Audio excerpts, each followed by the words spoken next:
মার্কিন শুল্ক নিয়ে অনিশ্চয়তায় কমেছে সুইস ঘড়ির রপ্তানি। দেশটির সবচেয়ে বড় বাজার যুক্তরাষ্ট্রে এপ্রিলে বিলাসী ঘড়ির রপ্তানি কমেছে ৫৬%। অথচ গেল বছরেও তাদের রপ্তানি বেড়েছিল ১৪৯%। বিশ্লেষকরা বলছেন, শুল্ক নিয়ে ট্রাম্প ও মার্কিন আদালতের রেষারেষিতে বর্তমান অবস্থা নিয়ে শঙ্কায় ব্যবসায়ীরা। এতেই কমছে রপ্তানি। নাদিয়া ইসলাম তুলির রিপোর্টে বিস্তারিত। সুইস ঘড়ির সবচেয়ে বড় বাজার যুক্তরাষ্ট্র। প্রতি বছর সুইজারল্যান্ডের তৈরি বিলাসী ঘড়ির ১৭ থেকে ২০% চলে যায় মার্কিন মুলুকে।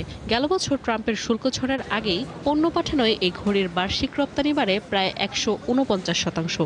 কিন্তু এবার ভাটা পড়েছে সেই ব্যবসায়। ট্রাম্পের শুল্ক ঝড়ে গেল এপ্রিলে ওয়াশিংটনে ঘড়ি রপ্তানি কমেছে ৫৬%। সুইস ওয়াচ ইন্ডাস্ট্রি ফেডারেশনের তথ্য বলছে, এপ্রিলে আল্পস পর্বতমালার দেশটিতে তৈরি ঘড়ির মোট রপ্তানি $২.৭১ বিলিয়ন। বছরের প্রথম ৪ মাসে দেশটির ঘড়ি রপ্তানি কমেছে ৪%। শুধুমাত্র এপ্রিলেই কমে ১৬%-এর বেশি। তবে ইউরোপে পণ্য পথ পরিবর্তনের কারণে ফ্রান্সে রপ্তানি বেড়েছে ৪৬%।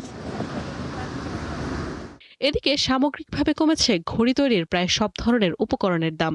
এই যেমন মূল্যবান ধাতু দিয়ে তৈরি ঘড়ির দাম কমেছে সবচেয়ে বেশি, ২৪.৩%। এরপরে রয়েছে স্টিলের মডেল, যার দাম কমেছে ১৮.১%।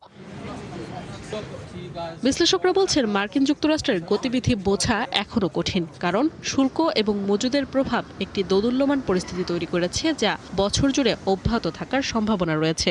অর্থনৈতিক ও ভূরাজনৈতিক অস্থিতিশীলতার কারণে ক্রমাগত চ্যালেঞ্জের মুখোমুখি হচ্ছে বিলাসবহুল এই খাত। নাদিয়া ইসলাম তুলি, ৭১।